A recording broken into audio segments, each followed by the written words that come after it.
Stories of Asia, SOA, and People Mentality Inc.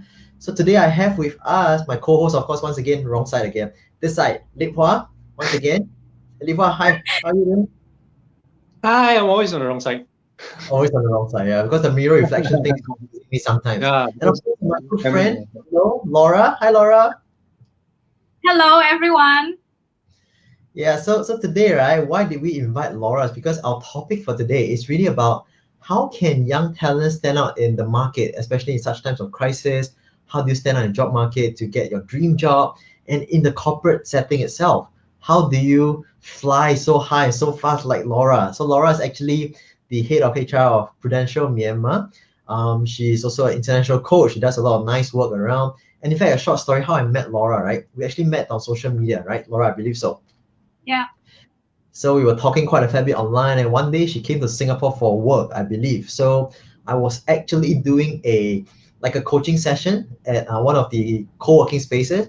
So Laura was really nice. She took time off to come and have a short chat with me, and that's how we kind of got acquainted as a friend. And since then, our conversation just kept coming, kept seeing all the good work that she's doing. And today I thought, hey, since we're talking about young talent doing well, how can we go about making them fly and flourish in the job market? I have to get Laura on board, man. And of course, Lip Hua is specialist in recruitment, talent acquisition. So I thought this is a very nice combination. Maybe for a start, right? Laura, anything to share in terms of introduction, a bit of your background and stuff like that for our audience over there? Yeah. First of all, thank you for the invitation to this SOA chat. I'm very excited because, as you have mentioned, right, I'm doing a lot of sharing on career topic on LinkedIn and different platforms, online platform, and also seminars. So this is the topic that I'm most passionate about, and from my experience, I have a lot to share today. Cool. Lip Hua, anything? No, I think it's probably our audience don't know much about Laura's background, but perhaps Laura, you want to share with us your professional working experience, not just in. I think you have quite a good background. Just let us know. Sure. Yeah. So I started my career in HR. So since my early career, I have been working in HR. So now I have over 12-year experience in HR, and I work for different MNC. And last 3 years ago, I was lucky enough to get a chance to move to Hong Kong to work in my ex-Kamini regional office. So there I oversee 12 countries working in 2 HR functions. So I got a lot of experience traveling across Asia and focusing on training and also talent attraction. And on the sideline, because my background is in HR, so I have a lot to share. And last 4 years ago, what I found is that some people, they have the potential, they are the talent, but they don't know how to present well in the interview. So I was like, this is the area that I can share, because in the interview, I cannot say to the candidate that, hey, you should pitch to me like that, right? I cannot do that. So I was like, oh my God, how can I educate the people? So that's how I started writing on Facebook, and then I started sharing different topic on career. Yeah. Yeah. So, Laura, just curious. You mentioned you've been in Hong Kong. You're working in Myanmar.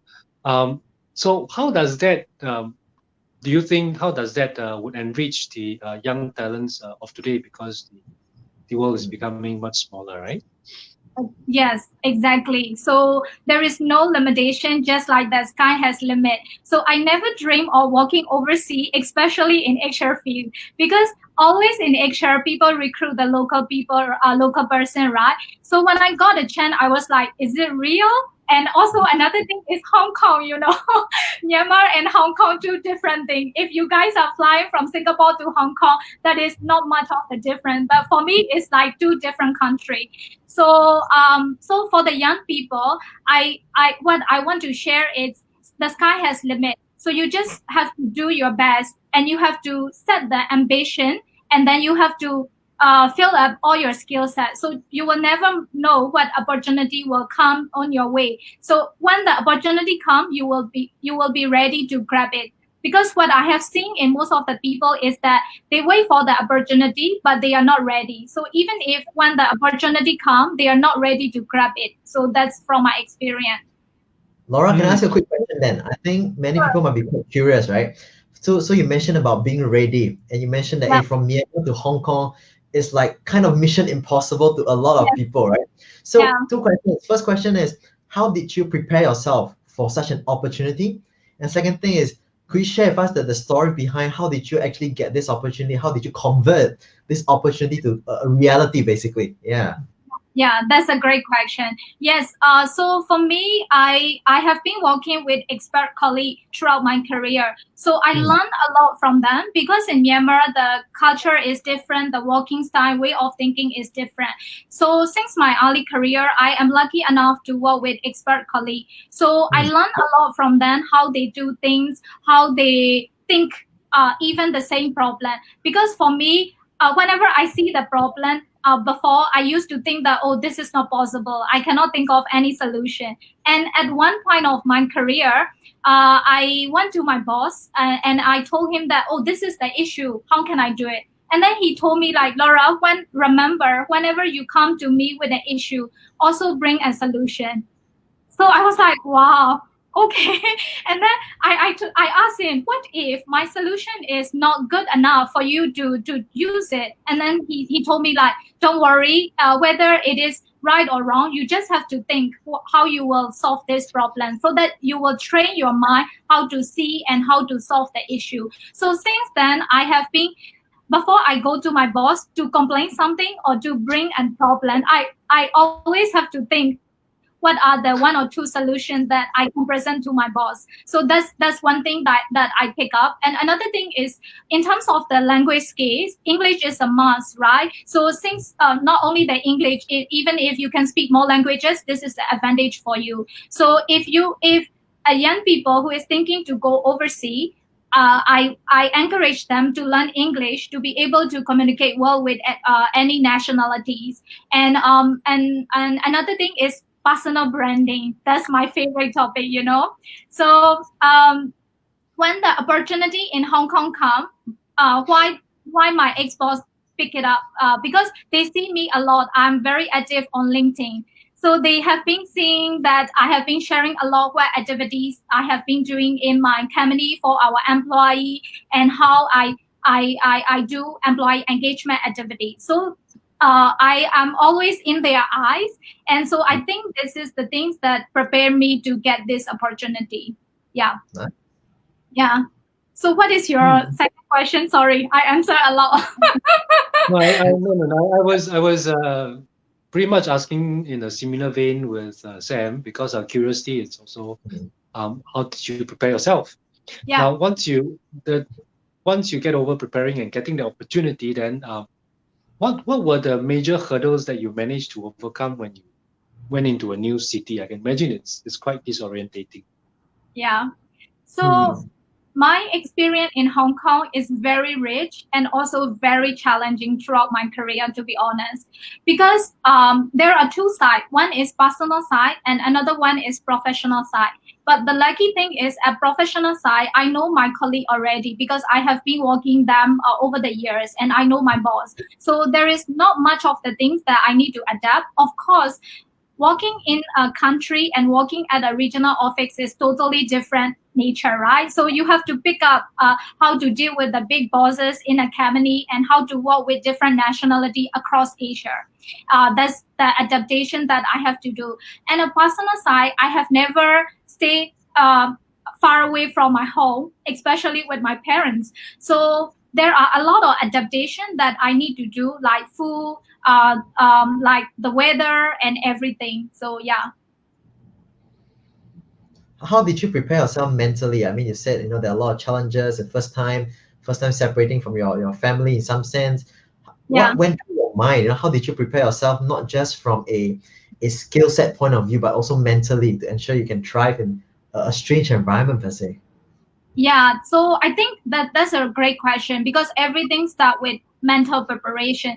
So what I think about it, I was like, this is the challenge has been given, so I don't want to fail this mission impossible, and I don't want to disappoint my boss. So, but I am I am lucky enough that, of course, I have a doubt. When I was given an opportunity, I asked my boss that, do you think I will succeed in that role? But they have given me mental support that, Laura, you can do it. So just give it a shot and you will know how to overcome the challenges. So you will learn along the way. So that's how I prepare mentally. And I told myself that, Laura, this is your mission, so you have to complete it. So from this, Laura, what anything you think our own young people who are coming out of universities these days, the younger ones, any advice you would give them to when they are looking for opportunities, including from overseas? Yeah, because even in Myanmar, there are a lot of young people who are dreaming of working in Singapore, because Singapore is very close to Myanmar and there are big Burmese community. So my advice to them is, because mostly university students think about looking for opportunity right before they graduate. But when I was in Hong Kong, I gave a career talk and I came to realize that the young people there, they started thinking about looking for opportunity since first year. I was so surprised. And since their first year, they were thinking like, what are the companies that I want to go for internship? And what are the companies or what are the role that I want to work after my graduation? So that's the preparation, mental preparation, and also their preparation for the opportunity, and the job is make them different from the rest. So I think preparation is a key.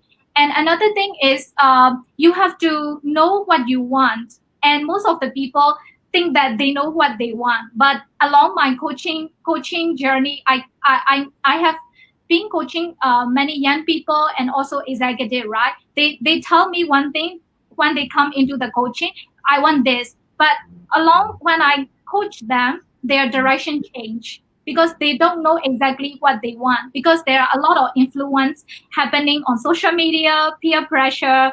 So they need to know what they want first so that they can know how to plan out to achieve it, right? So first, the goal, and another thing is planning. But you shouldn't stop in the planning. You should have an execution. Laura, since we're talking about coaching, right? I know you're an international coach. So let's put you to test a little bit. I think that'll be quite fun. I can be your coaching. I can simulate Sam in 2012 maybe, or 2011. I think that'll be quite interesting. But before we go there, right, can I just shout out to our audience and people who are attending the session so far? Let me see who's there. Hi Ned, hi Daniel, hi Chong Lee, hi Jeremy, Sarah, hi Sean, hi CK, Julian, hi Jasin, hi Magdalene, hi everyone. It would be great, right, if you guys can actually help us share this on Watch Party, or just share your feed itself so that more people can watch. Give us a thumbs up, drop a comment to say hi to Laura. I mean, she's taking a time off. Thanks, Leonard. Hi Leonard. Take the time off to actually spend time with us, share her insights, her knowledge. So really say hi to her, give her some encouragement so that all of us can feel energized to go through this very meaningful session as well, right? So Laura, how should we do this? If I'm the coach, how should we get started? Okay, you tell me, what are you struggling with?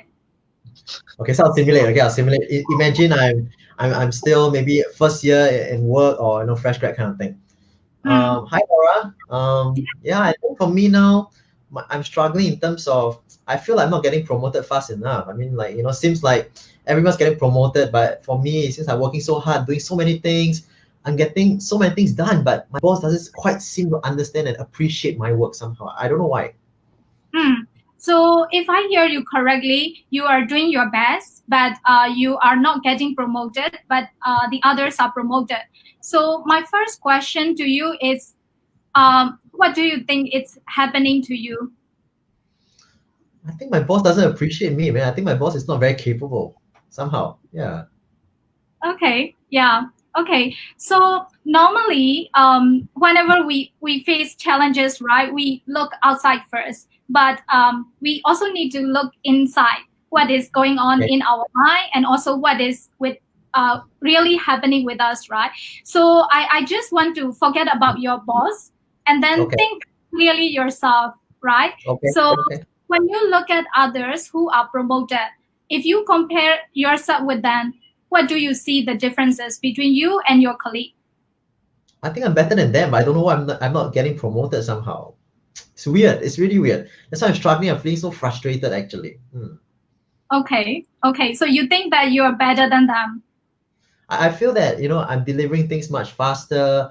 I'm being more proactive. I'm always having a good network within a company, but somehow I'm not sure why, like even the person who's working so much slower is getting promoted faster than me. I don't know why. Can you help me with this? I'm struggling very badly.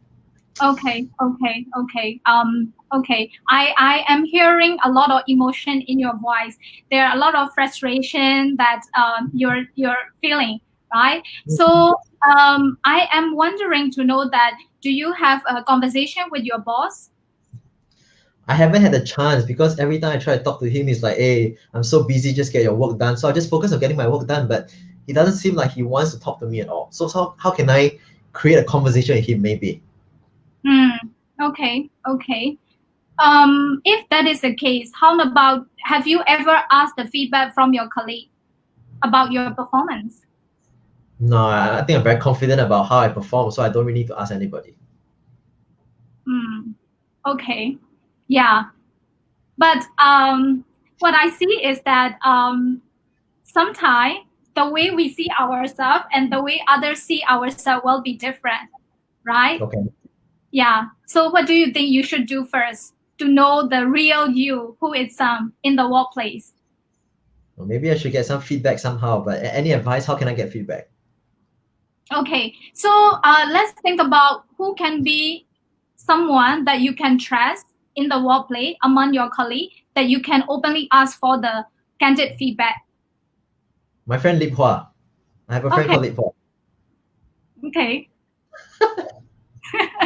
Okay. So if you can ask him, when are you planning to ask him the feedback? I can ask him now. Actually, he's next door. Okay. So do you want to ask him now? Yeah, sure. Hey, Lip Hua. Hi, Lip Hua. Are you there? Hey. Hey, I just met up with a coach. I met a coach, Laura. She's very nice, but she's saying that I need to talk to people to understand my personal strength. Any advice on that? I mean, I think I'm good lah, but I don't know why my boss is not promoting me. Any thoughts on this? Which part of you do you think is good? Everything, man. Come on. Yeah, I think you're great too. I don't know why your boss is not promoting you. Perhaps we should just write down, write down on take a look at what your boss wanted you to do and what you really achieved. Maybe that might give us a clue. Okay. So Laura, if I do that, does it work? Yeah, I think it's a good point. That's what I'm hearing, is he is suggesting you to check in with your boss. What is his expectation and what you are delivering? Because most of the time we have faced especially from HR point of view, right? Employee complain that, oh, my boss is not promoting. And they will also feel the same, like, oh, I'm good enough, but why I'm not promoted, right? But the point of view that HR or your boss see is different from how you see yourself. So I think that's why I was asking whether you have a conversation with your boss already, because you never know what your boss is expecting from you. So you're saying that basically my expectations and perception may be different, and I may not be actually meeting his expectation unless I hear it from his own mouth in that sense. Yeah. So that you can align your effort based on your boss expectation. Okay. I'll stop now. I'm not going to torture you further. Say, poor Laura, go. Maybe Laura can help us analyze a little bit. I mean, I'm just trying to play a very tough millennial Gen Z kind of thing. We're very demanding. I come out of school, I'm thinking that, hey, I'm a scholar. With high ego. High ego, yes, very high ego. Yeah. So let's understand, right? What went through your mind, and any advice for people like this? I guess it's not uncommon. I mean, personally, I've seen people like this as well, right? So maybe Lip Hua, feel free to chime in as well. I mean, just let us know what do you think. I'd love to hear your thoughts on this. I think in that case, right, it's a very common case, to be honest, because Gen Z have a high ego, right? They think, oh, I'm good enough, I'm tech savvy, and my boss is not promoting or not appreciating, right? But whenever people come to me like that, I ask the same question that I asked you earlier, because you need to really check in with the boss. Even for the senior people, that what I see is the boss expectation is different, but sometimes you are doing something totally different what your boss wants, right? So there is no alignment in between. So you cannot say that you're performing well, but your boss doesn't see you are performing your best. So that's how there is misalignment. So it's really need to check in. No, my advice is you should ask your boss way before in the interview. Even in the interview, you have to ask him like, what is your expectation on me? If you appoint me in this role, what do you want me to deliver? So his expectation is already set, and you always have to check in with him. There will be changes in expectation, right? So regularly you have to check in with your boss. How am I doing? Am I doing what you are expected, so that you are always aligned with your boss, so he will know that. And another thing, most of the people forget to do personal branding. That's what I have been promoting a lot, right? So bosses are managing so many people, so they cannot only see you what you are performing. Sometimes you have to voice out what you are doing well. I'd like to ask a follow-up question. So I think, Laura, both of us are very passionate about personal branding. And I think when I spoke with my friend Ron a couple of weeks ago, we also spoke a bit about this, where we talk about personal branding. It's not just about social media, but it's also internally in the company itself, right? You want to let people know who you are. So maybe any tips for young professionals, how can they build their brand within the company itself? I think that's quite important for young people. Yeah. So it's totally correct. Whenever we talk about personal branding, especially these days, people think that it is LinkedIn, it is Facebook or Instagram, but it's one part of it. But as a young professional, you really need to build up your personal brand at workplace. So I always tell my client that before you join a company, you have to clear that what personal brand you want to show you to your colleague or to your boss, right? And there you need to be authentic. We don't need to lie what we don't have. People can easily sense that. So first, you need to clear out your personal brand statement, who Laura is, how you would like people to talk about, even if you're not in the meeting room. So if you are clear about your personal branding statement, then you can add on accordingly. And the good thing is you always have to see as a positive side, positive personal brand. Personal brand has two sides. Some people are notorious for bad, right? So you have to build a good personal brand, someone like who is very helpful, very supportive, and who is good at what he or she is doing. Okay. I've got a question for Laura. While we're talking about personal brand, I'm talking also about personal brand. Do you think personal brand is also about how consistent others around you say about you to your bosses? I mean, what you say you are and what everybody else is saying you are. Does it make a difference to the bosses if everybody is saying the same thing as you are saying yourself? No, there are two different things. From my point of view, I may be right, because from my experience, personal branding is something that you shouldn't promote yourself. I mean, like if you go and talk to your boss, like, oh, I'm helpful, I'm very supportive, and I know what I'm doing. It is like I find it quite weird for me. I will never do that. So personal branding is something someone else, not you, someone else should promote for you, right? So whenever, from HR point of view, whenever we try to promote someone, right, we are thinking to promote someone, we always ask around their colleague, their line manager, or their subordinate. So you have to bear in mind that people are your personal brand ambassador. Everyone in the workplace, not only your boss, not only your peers, but also your team members. So you have to be consistent whoever you treat. Yeah. I think that's very good advice for everybody, whether young or not. So for this, what would you advocate, in helping the rest of everybody else talk about you in a positive light to everybody else? What do you think would be?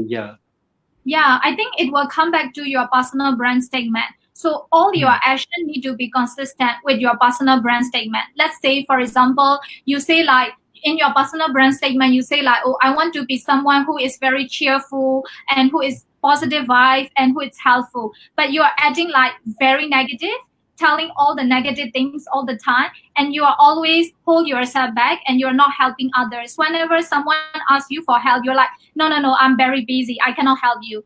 Then you're not consistent with your personal brand statement, and people can easily feel, right, one time is okay, but if you keep doing that, people will see you as someone that who is not helpful, it's very negative. Yeah, that's the thing. Yeah. So are there limits to how much you can help? Let's say I brand myself as being very helpful, and I get so many requests that it's my limit. Then how should I manage this? How should I manage this? I like that question. That is the actual thing happening in the workplace, right? We, especially for people in Myanmar like us, we are I can say like we feel bad to say no to other people requests, right? So we are always entertaining and trying to pleasing everyone, and at the end of the day we feel bad out because just like you said, we cannot fulfill all the requests. So you also need to draw a line, and you need to be very clear your boundary. You have to set the boundary. You cannot work 24/7, so you have to know when you have to say no, and you have to set your boundary.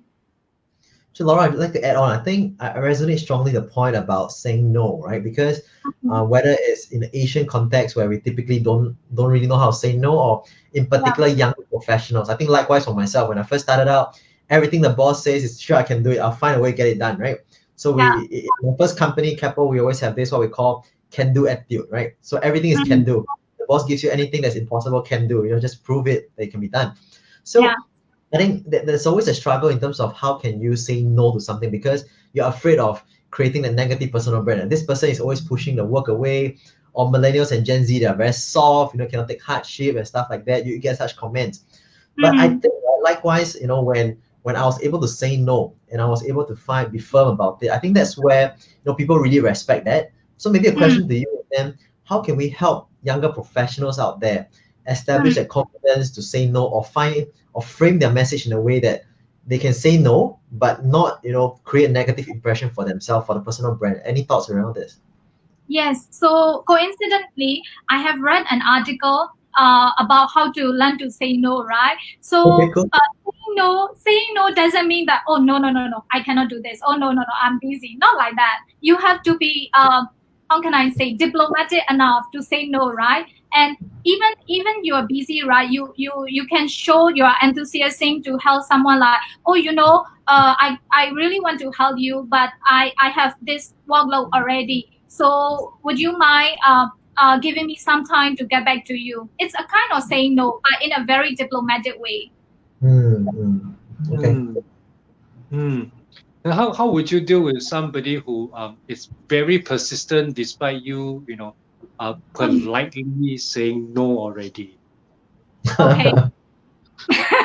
We experience that too, always, right? So for that kind of person, you just as I mentioned, right, you need to be clear what is your boundary. So if someone, even if you're diplomatic and someone keep consistently, aggressively asking you to do something, and you can say like, sorry, I cannot do this because I have too full on my plate. So yeah, I cannot help you. But for sure, next time I will try to help you.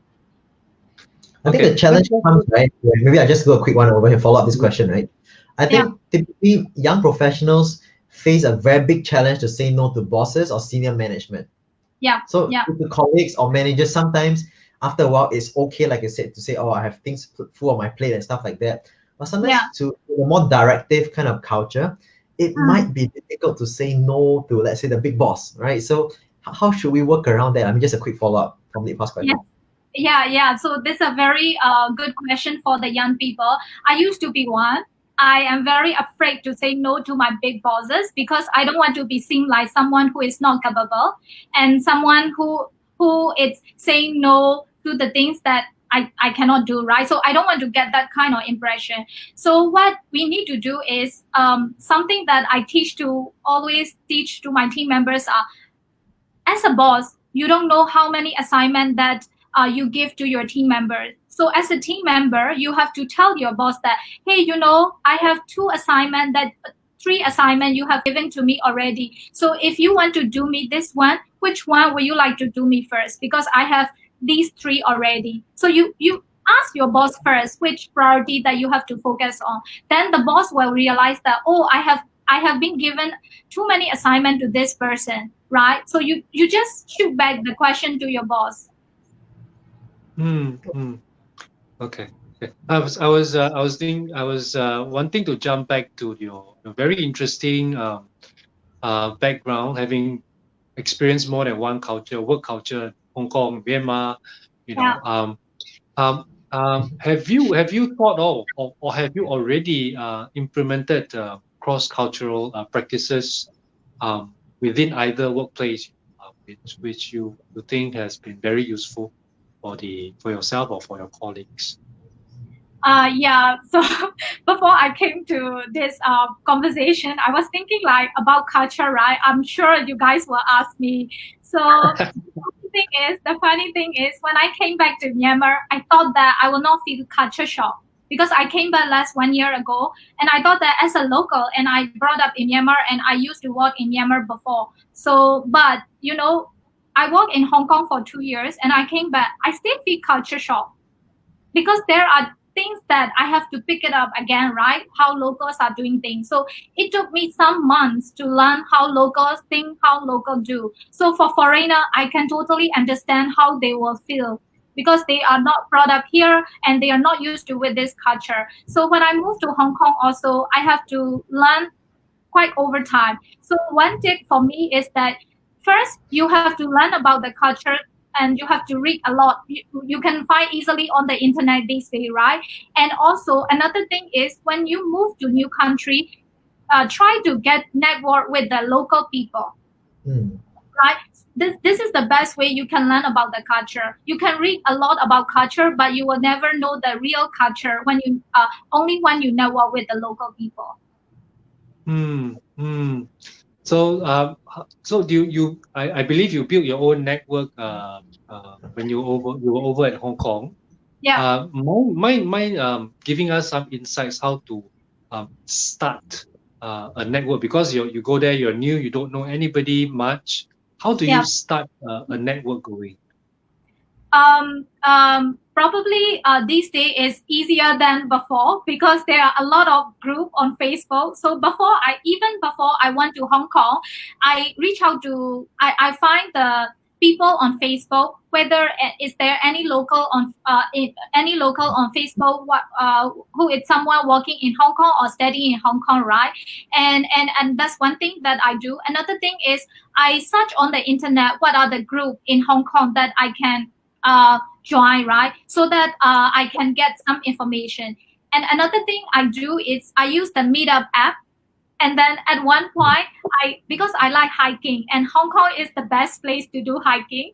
So of course, I'm afraid to go hiking with a stranger that nobody I know. But I joined that Meetup group, the hiking group, and most of them are local. So along the way, over like I think 3 or 4 hours hiking, I picked up a lot of local culture. That's very interesting. Would you then advocate, students while they're still studying, instead of taking holidays, they start doing their networking already? Would you advocate that? Yes. Sorry to interrupt your question. No, that's fine. I was asking, first of all, would you advocate, and second, what do you think would be the good things or the advantages they gain, which is good for them in a way? Yeah. So I think networking is not only necessary for the career, but also for even if you want to do your own business one day, right? Sam is very good at that, right? I am still learning.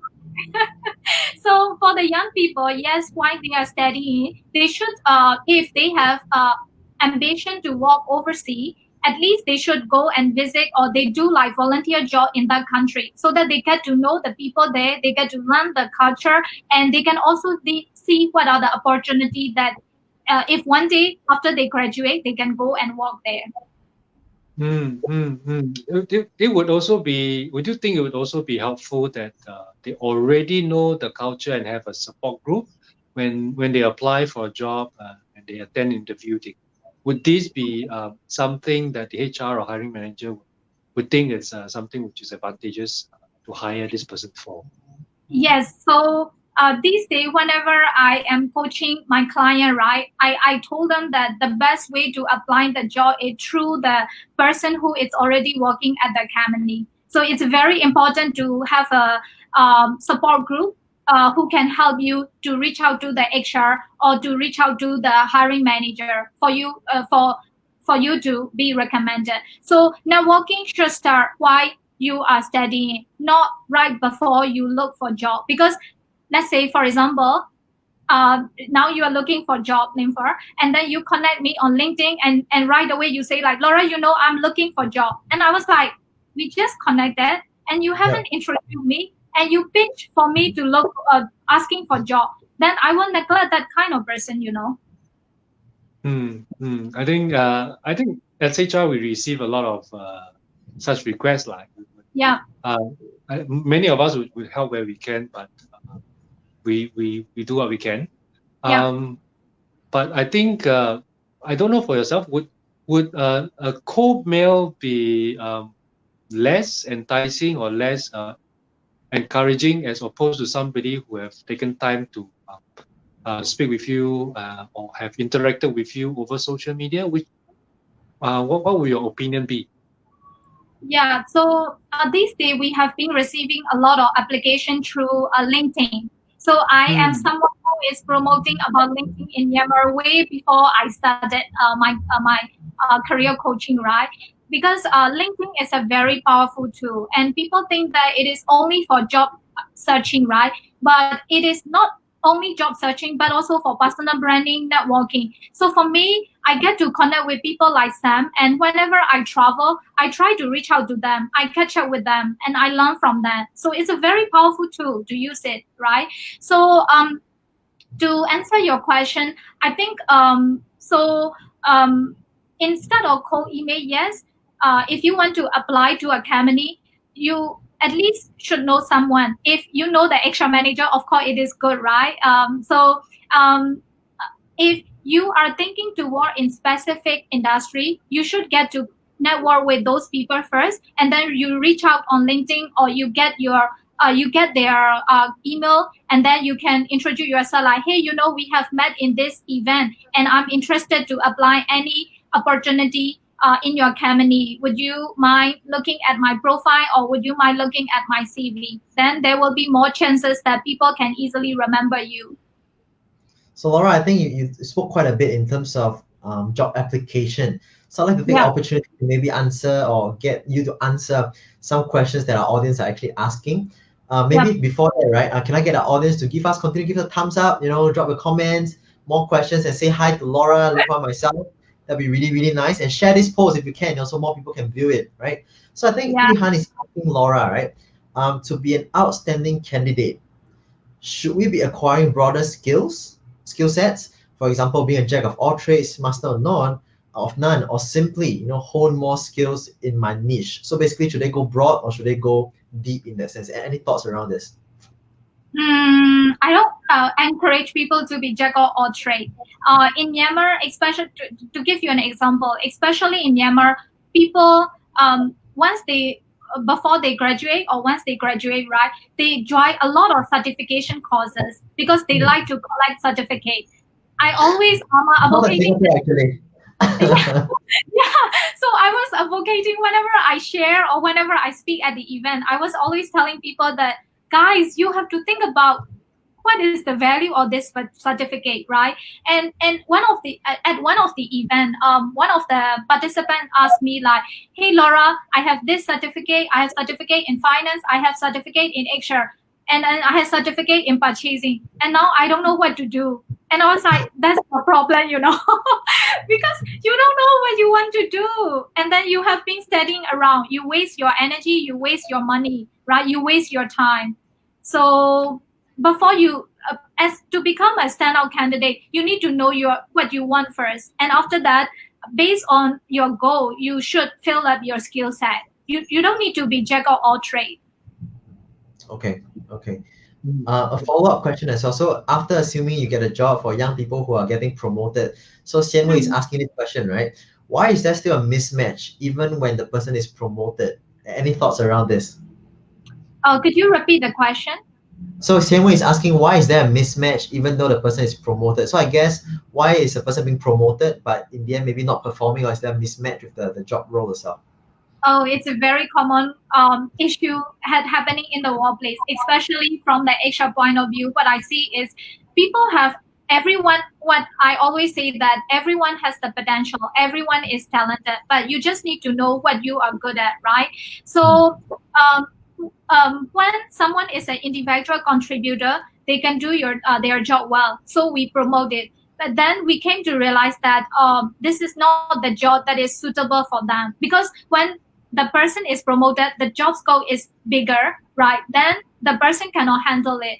So of course, if someone is very committed or very ambitious to do something, they will do their best what they are doing. But if it is not aligned with their career goal or aligned with what skill set they have, then it will be mismatched. And people talk a lot about passion, but I don't believe in that.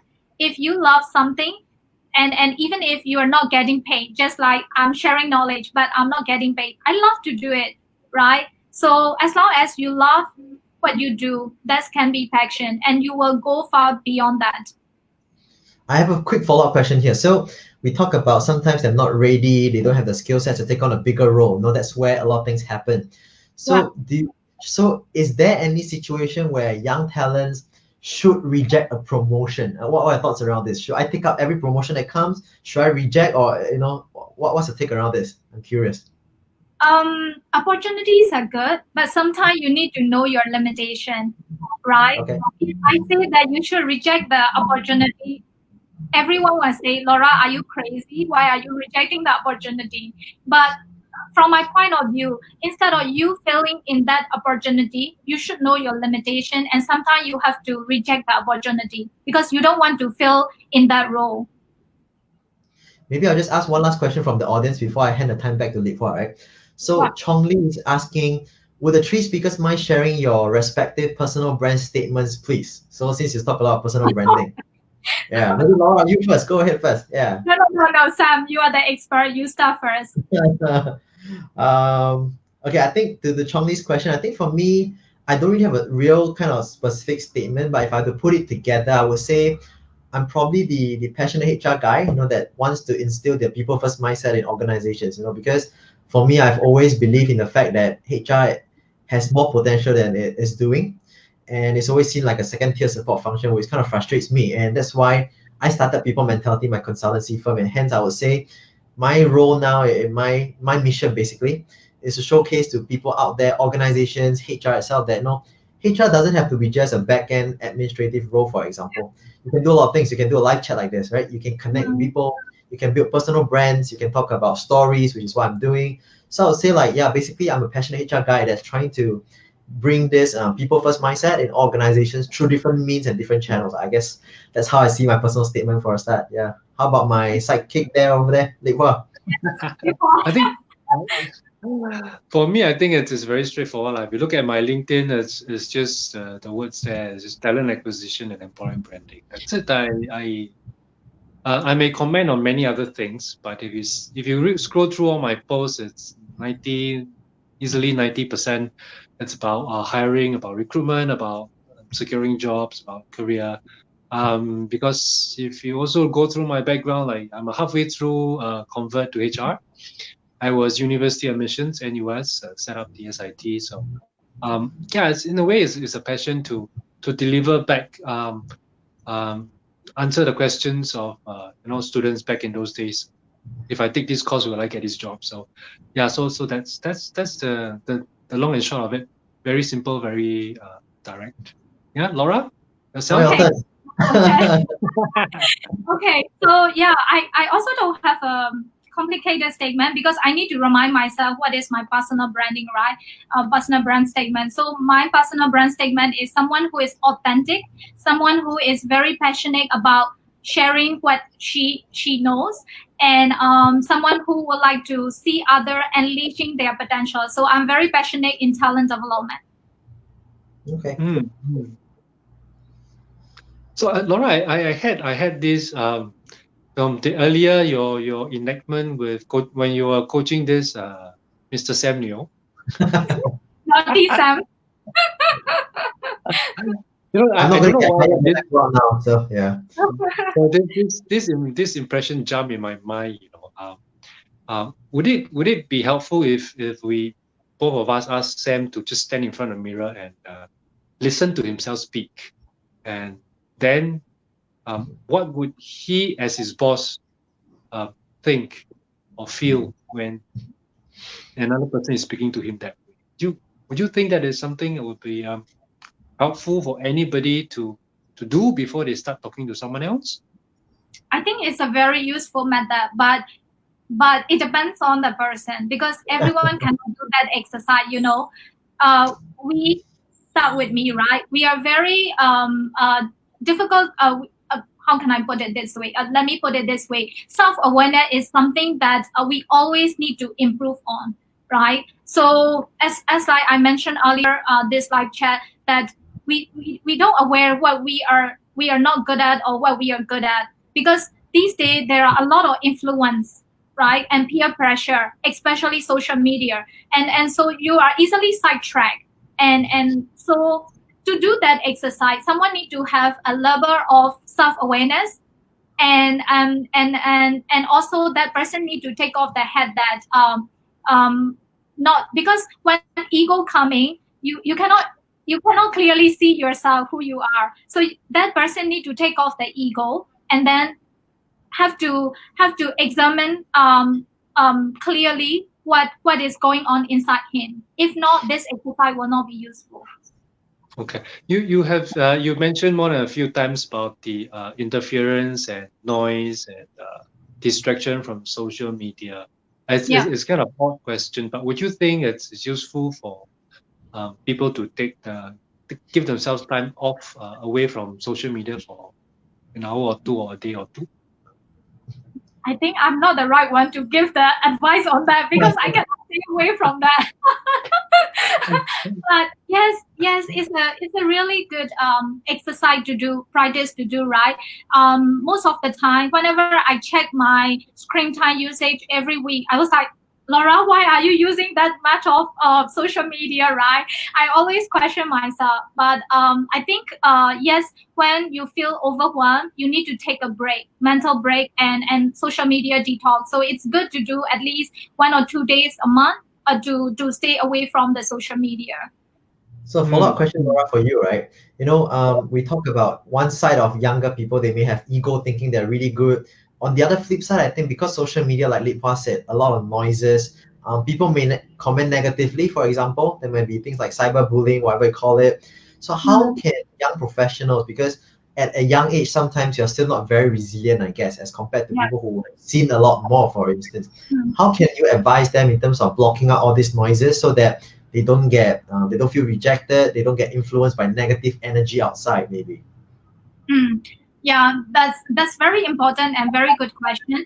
I think one thing that you can do is, if you are clear of who you are, if you are clear of what you want and what is your career goal or your life goal. Career goal and life goal will be different, right? So if you are clear about everything about yourself, then you will not be influenced easily by others.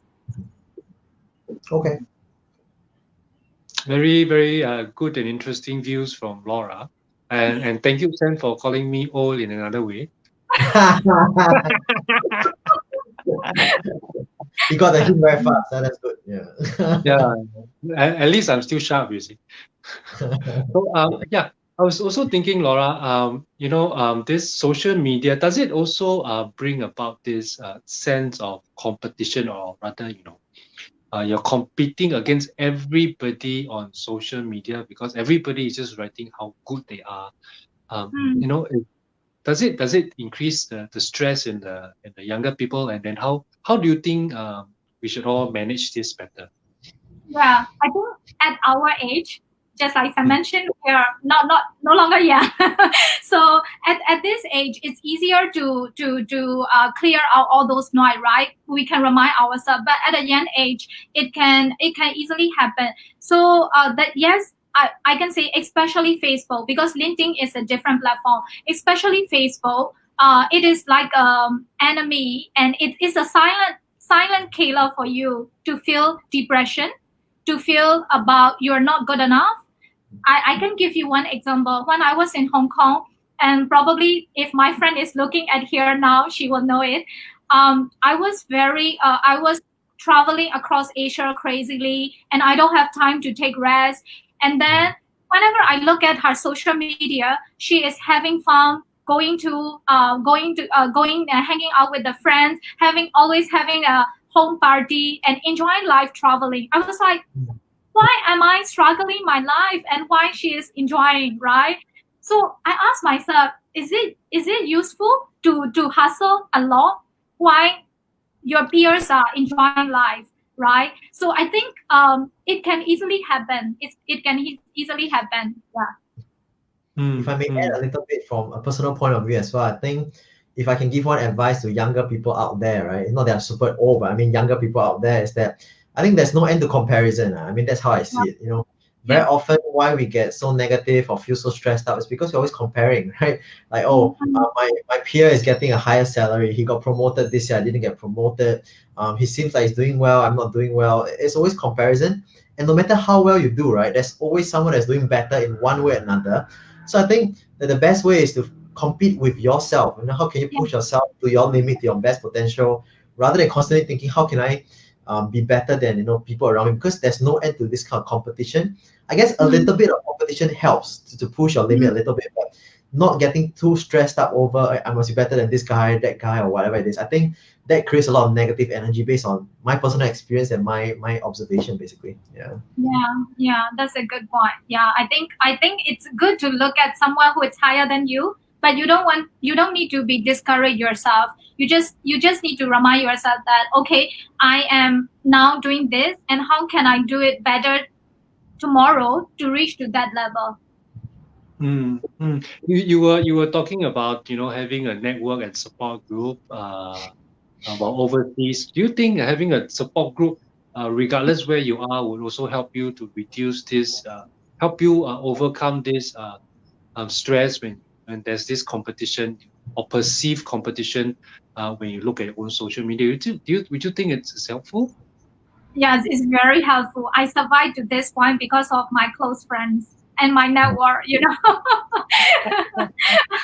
So yeah, at a young age, it's easily to be friends with so many people, but among them, you have to select who are the people that you can rely on, and who are the people who will always be there for you, even if you are you're not doing great, and you can easily and openly share with them and be vulnerable with them, right?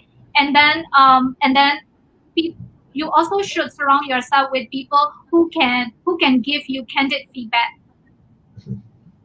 Laura, I have a quick question here, right? So you spoke about this term that I like to talk about, vulnerability, right? Yeah. So of course, in today's day and age, we talk a lot about being authentic, being vulnerable. But how vulnerable should a person be? Especially on social media in particular, like I said, or even at work. Is there a limit, and how would you limit that vulnerability in terms of showing that? Yes. Whenever I heard vulnerability, I always remember Brené Brown, right? She is a very prominent figure in that world. So it's very dangerous to be vulnerable, to be candid, to be authentic in this fake world. I will say like that.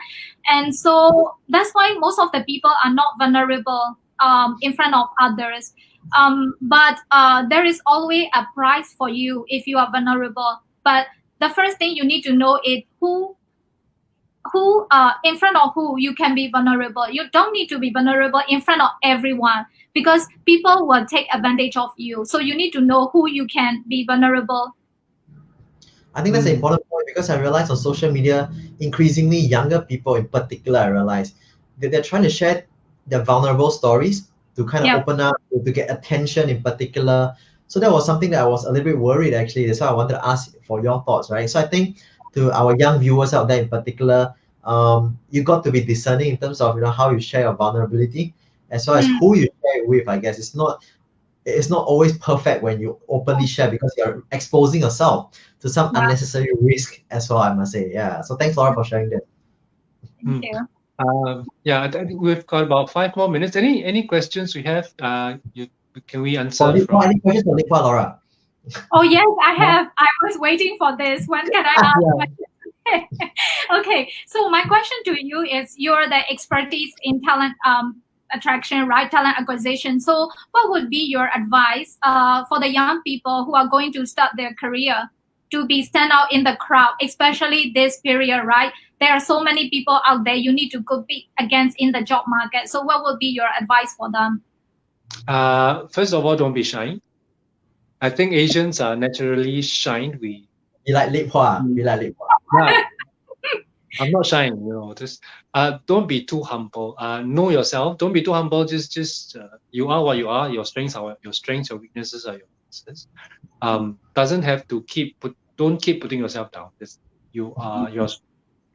Go ahead and tell people how strong you are. That's fine. Go out and make friends. If you need help, seek help. And also when seeking jobs, understand what you're seeking. Like what Laura says, know what you want. If you don't know what you want, then I don't think too many people can help you, but you must first know what you want. I think that's something that's important. Yeah. I just have one follow-up question. In order to do all these things right, they need to have a confidence. So what would be your advice for young people to build a confidence? Tip for building confidence? For building confidence, you cannot be confident overnight. So what you need to do is to build it up. By building up, you have to know what you can do well. You do it 3 times, so you have 3 achievements. Then you move to something slightly more challenging. You overcome it. Then you go move on to something more challenging. Then from there you will build up your confidence. It takes a bit of time, but it's something that you build in yourself. That resilience, that ability to overcome challenging situations, and how to build yourself up, lah. So that's the confidence part. Yeah. That's a great point. Thank you for sharing. No worries. Anything you think might be interesting for those who are facing confidence, because you yourself a very confident person. I mean, you've been to Hong Kong and Myanmar and back. It takes a lot of resilience and confidence. Yeah. So anything to share with us about just how to survive such daunting, fearsome circumstances of the unknown? Yeah, but the points that I want to draw from what you're sharing is that yes, it is very important to write down all your milestone achievement, right? I don't want to say success. It's a very dangerous word. I don't want to use it. But in terms of the success, one thing that I would like to share with young people is success is something. It's like a medicine. It can be easily addicted, but for me, I have my own definition of success. Recently, I had a conversation with someone who is telling me that, Laura, you are successful. And I was like, that's what people think about me. And it is not my definition of success, right? So everyone should have their own definition of success. For me, success means something, what I love doing. I'm doing what I love doing. It's success for me. I don't need to get status, or I don't need to get appreciation from others. I don't need external validation. I just need myself, right? So yeah, in terms of the confidence, I write down what I have achieved so far, and whenever I feel down, I look back and I think, hey Laura, you have overcome this situation, and now you can overcome this. It's the same. It's just about time. So just pick it up yourself. Of course, there are days people ask me, hey, you are very active and you're very confident. And are you always like that? Of course, I'm not, right? There are days that I feel down. There are days that I feel that I'm not good enough. And there are days that I criticize myself. But just what I mentioned earlier, you need to have a support group who can always remind you, Laura, you're good enough. You're doing great. So yes, you need to have a support group, and you also need to look back your journey. Even if you don't have big success or big milestone, you have come so far. Because when we were first born, we cannot walk, right? That's also an achievement. So we have to look back all our milestone, all our achievement. Then we can pick it up ourselves whenever we feel down or whenever we lose our confidence. Thanks for sharing so much, Laura. I think you shared a lot of great insights. If I can just do a quick summary as well, I think you shared quite a few things. I think one of the most important points you mentioned was more in terms of personal branding, building personal branding in the company, outside the company. You also spoke a bit about how do you manage expectations, your own expectations versus your boss's expectations by constantly getting feedback. I think that's very important. You also spoke quite a fair bit in terms of creating your own success, right? Because what people see you as successful may not be what you think is successful. And really, I think what we discussed as well, having that self-confidence and not beating yourself up so much. I think these are some important points that I picked up that I feel are very important for young professionals. Maybe before we conclude the session today, thanks so much for all the sharing itself. Any final tips or thoughts you want to leave our audience with before we end the session today? Oh yes, I just want to share two things. One is very clear, crystal clear on what you want, and then everyone start from the beginning. So you have the talent, you have the potential. Just believe in yourself, even if nobody believes in you, including your parent. Thanks, Laura. Thank you so much. Thank you so much. Li Hua, any final things to add on? No, I think it's very good sharing from Laura. I myself learned a fair bit. Agree. Yeah, so thank you so much. Thank you, everyone. Thank you, Laura. Thank you, everyone. Thanks, Laura, in particular, for taking time off to help us and share during this career hour itself. I'm pretty sure everyone took away something useful. So for the rest of the audience, stay tuned for more next week, next Tuesday. We'll be bringing an interesting friend over who's an animal communicator. He might be doing a live kind of sharing, communicating with some furry friends. So stay tuned. Meanwhile, have a good Friday ahead and have a nice weekend. Thanks, Laura. Thanks so much once again. And we'll see you real soon, hopefully. All right. Thank you. Bye. Bye.